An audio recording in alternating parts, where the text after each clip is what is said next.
بسم اللہ الرحمن الرحیم۔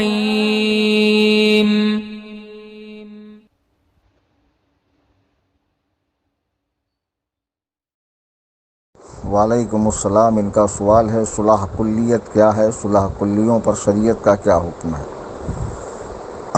صلح کلیت ایک فکر ہے، ایک ذہن ہے، ایک سوچ ہے اس طرح کی کہ جتنے کلمہ گو مسلمان ہیں سب باہم متحد رہیں، متفق رہیں اور کلمے کے نام پر اتحاد کر لیں، یہ ایک فکر ہے۔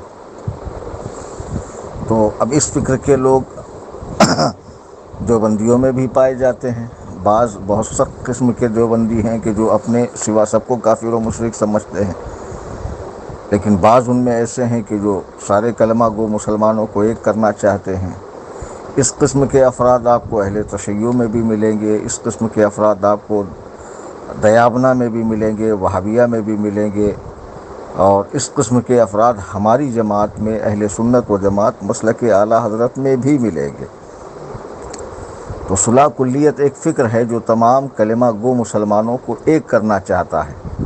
تو اول تو اس کی یہ ناپاک کوشش اس لیے بھی بیکار ہے کہ حضور ختمی مرتبت رسالت مآب صلی اللہ علیہ وسلم نے جب اپنے صحابہ کرام سے فرما دیا کہ میری امت میں 73 فرقے ہوں گے، تو حضور کے ارشاد مبارک کو جھٹلانے کی کوشش کرنا خود اپنے وجود کو مٹانا ہے۔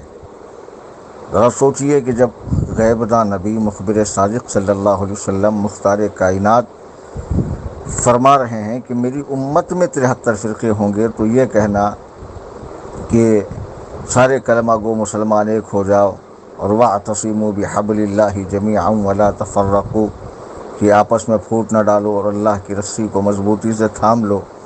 اگرچہ باطل فرقے کے لوگ اولیاء اللہ کی شان میں گستاخیاں کرتے ہیں، انبیاء علیہم السلام کو گالیاں دیتے ہیں، نبی کریم صلی اللہ علیہ وسلم کی سرکار میں مغلظات بکتے ہیں، تو یہ سارا کچھ بھول کر، ان کی بکواس کو بھول کر، حضرات صحابہ پر ان کے تبرہ کو، سب و شتم کو بھول کر کس طرح کا اتحاد کیا جا سکتا ہے؟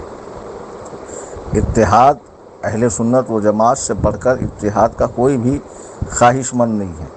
ہم تو چاہتے ہیں کہ سب متحد ہو جائیں، لیکن قرآن و سنت کے آئین پر اور اسی سچے مذہب پر جو حضرات صحابہ سے لے کے آج تک چلا آ رہا ہو۔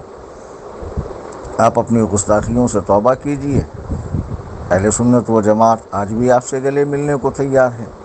یہ کوئی خاندانی جھگڑا، کھیت کھلیان کا جھگڑا، زمین جائیداد کا جھگڑا، دکان مکان کا جھگڑا نہیں ہے میرے بھائی۔ یہ تو مسئلہ یہ ہے کہ جن لوگوں سے ہمارا اختلاف ہے، یا تو وہ بارگاہ خدا کے گستاخ ہیں، یا بارگاہ رسالت کے، یا بارگاہ صحابہ کے، یا تو وہ اہل سنت و جماعت کی ضروریات کے منکر ہیں، یا ضروریات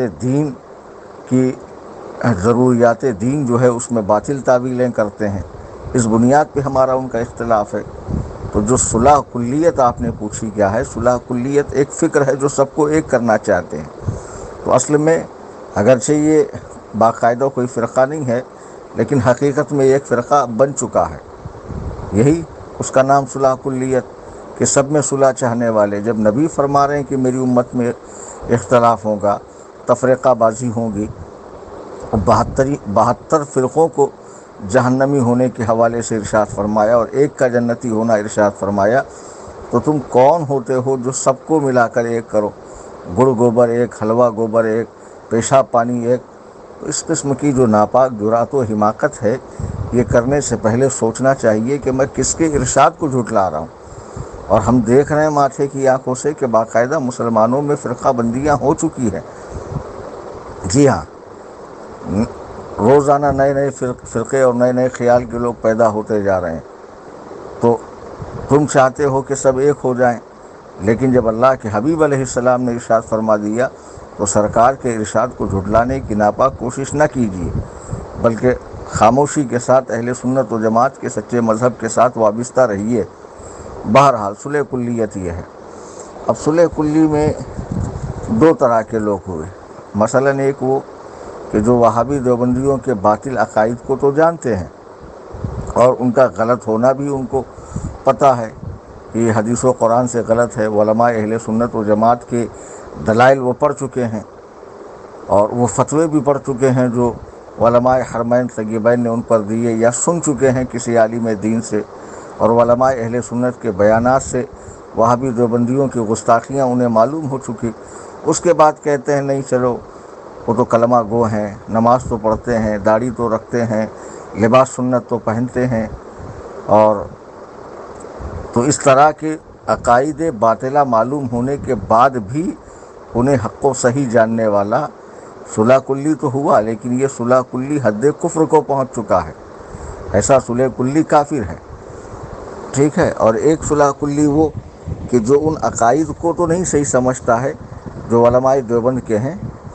ان عقائد کو تو غلط سمجھتا ہے، لیکن اس کے باوجود یہ کہتا ہے کہ حالات حاضرہ کے حساب سے ان سے اتحاد کر لینا چاہیے اور ان سے میل جول رکھنا چاہیے تاکہ ہماری میجورٹی معلوم ہو، کفاروں پر ہمارا رعب و دبدبہ ہو، اور اسی طرح ان کے پیچھے نمازیں وغیرہ پڑھتا ہے۔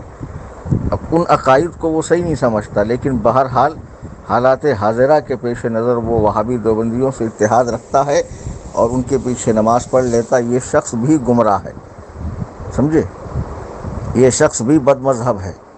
تو بہرحال ان دونوں طرح کے صلح کلیوں سے تمام سنیوں کو دور رہنا چاہیے، ان کا قطع تعلق کرنا چاہیے، اور اس قسم کی جو سوچ ہے اس کے دروازے کو ہی بند کر دیا جائے۔ اور ایک ہی بات یاد رکھیں کہ پوری دنیا بھی اگر اللہ کی توحید کا اور حضور علیہ الصلوۃ والسلام کی نبوت و رسالت کا انکار کر دے، جھٹلا دے، نہ مانے، اور ایک ہی شخص اگر اس سچے مذہب پر قائم رہے، وہی پوری جماعت حقہ ہے، وہی فرقہ ناجیہ ہے، اور وہی امت کا سواد اعظم ہے۔ کوانٹٹی اور میجورٹی سے کچھ نہیں ہوتا ہے، حق گو ہونا چاہیے، حق کے راستے پر قائم ہونا چاہیے، تعداد سے کچھ نہیں ہوتا ہے۔ تو بہرحال یہی ہے صلح کلیت کہ سب ایک ہیں، سب کو ایک ہونا چاہیے، فرقہ بندیاں نہیں ہونی چاہیے۔ تو بہرحال صلح کلیت ایک خطرناک مرض ہے، ہر سنی مسلمان کو چاہیے کہ وہ سختی سے اہل سنت کے مذہب پر قائم رہے اور صلح کلیوں سے، بے دینوں سے، بد مذہبوں سے، گمراہوں سے، کفار و مرتدین سے اپنے آپ کو دور رکھیں۔